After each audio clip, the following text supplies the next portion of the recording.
be an eternal inspiration for all of us. It is truly an honor to be here on the occasion of the unveiling by our Vice President of this remarkable statue of Swami Vivekananda, which now stands just 150 meters away from this spot. I had the great honor just 10 days ago on his actual 150th birthday of unveiling a stone sculpture of Swami Vivekananda in Kanyakumari. And there too the eyes of which Swami Atma-Prayananda talked were the eyes that shone with a luminous light to take India forward well after his tragically short lifetime. Swami Vivekananda, as you know, walked through here. He walked to Kanyakumari from Ernakulam, and he walked through the territory of Travancore. The Maharaja could not join us on the podium, but he was at the unveiling. And it is important to remember that this is a shared heritage. Shri Parameshwaran had mentioned that our Vice President was born in Bengal. Well, I think we are proud that here in Thiruvananthapuram, we have three illustrious Bengalis we memorialize. We have a statue of Subhash Chandra Bose. We have the Tagore Hall, the Tagore Garden, the Tagore Park. And now we have this wonderful statue of Swami Vivekananda. The cosmopolitanism that symbolizes is part of the heritage of Swami Vivekananda, to which we in Thiruvananthapuram can lay claim. It is unfortunate that there has been some unnecessary contestation over laying claim to the legacy of Swami Vivekananda. The truth is that he belongs to all of us. As the Swamiji has just pointed out, his was a message of inclusion, not of exclusivity. His was a message where he celebrated in his historic speech 120 years ago to the day in Chicago. He celebrated that Hinduism is an ancient faith that has taught the world not only the language of tolerance, but that of acceptance. The acceptance of all ways of belief as equally true. The notion, as he said in his own speech, that just as rivers from different directions flow into the mighty ocean, so too do all paths lead equally to God. And that non-judgmental spirit that underlay his spirituality is what gave Swami Vivekananda the capacity to look at the secular message that we have also heard about today. I will not spend too much time on what you already know, but it's important to remember that Swami Vivekananda, despite being a spiritual figure, despite being a disciple of the immortal Ramakrishna Paramahansa, despite being a sannyasi who traveled the length and breadth of India and taught the message of the Gita, the message of religion as he understood it and spirituality as he understood it, Swami Vivekananda was also very much anchored in the real needs of today, of his people at that time and in the future. He said, in fact, that instead of wandering from village to village preaching, why don't we sannyasis go from village to village and teach? Why don't we offer education? Bring people out of wretched ignorance, teach them the basics of mathematics and literacy so that we can actually have an educated nation. He spoke about social justice.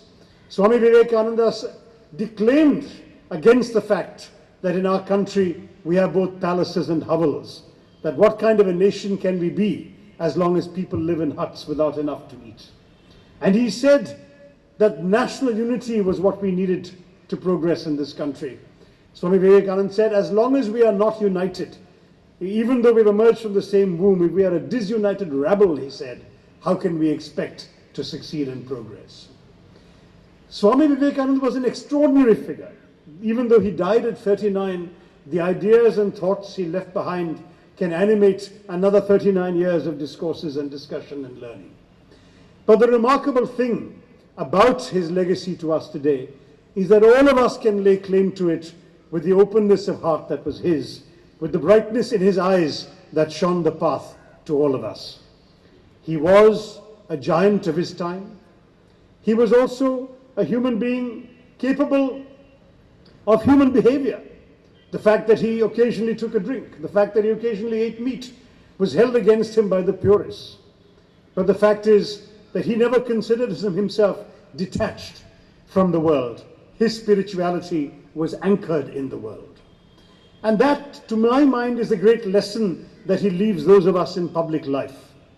that we must have values, we must join the quest for attainment of some knowledge of the divine that is ultimately what all spirituality is about.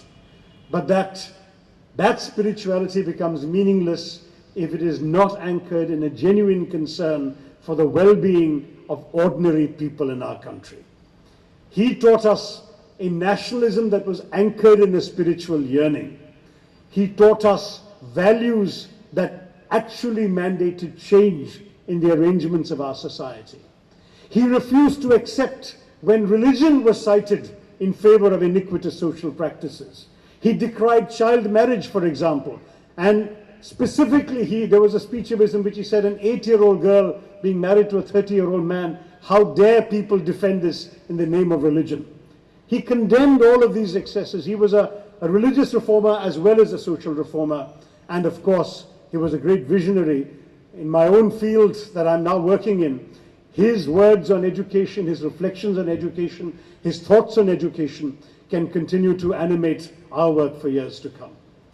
So that Thiruvananthapuram has a statue that holds up the memory of this magnificent Indian, one of the greatest Indians of all time, is, I think, a matter of pride for Thiruvananthapuram and not just a homage to him.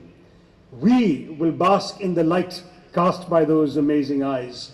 We will walk in the shadow of that amazing statue, and we will stand in the memory of the ideas, the values, and the legacy left to us by that great son of India who had come to Travancore, meditated in Kanyakumari, come to his great resolve there.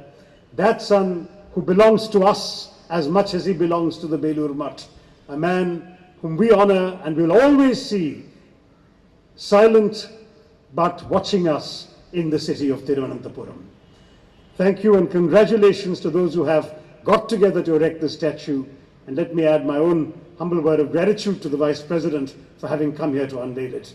Namaskaram, Jai Hind.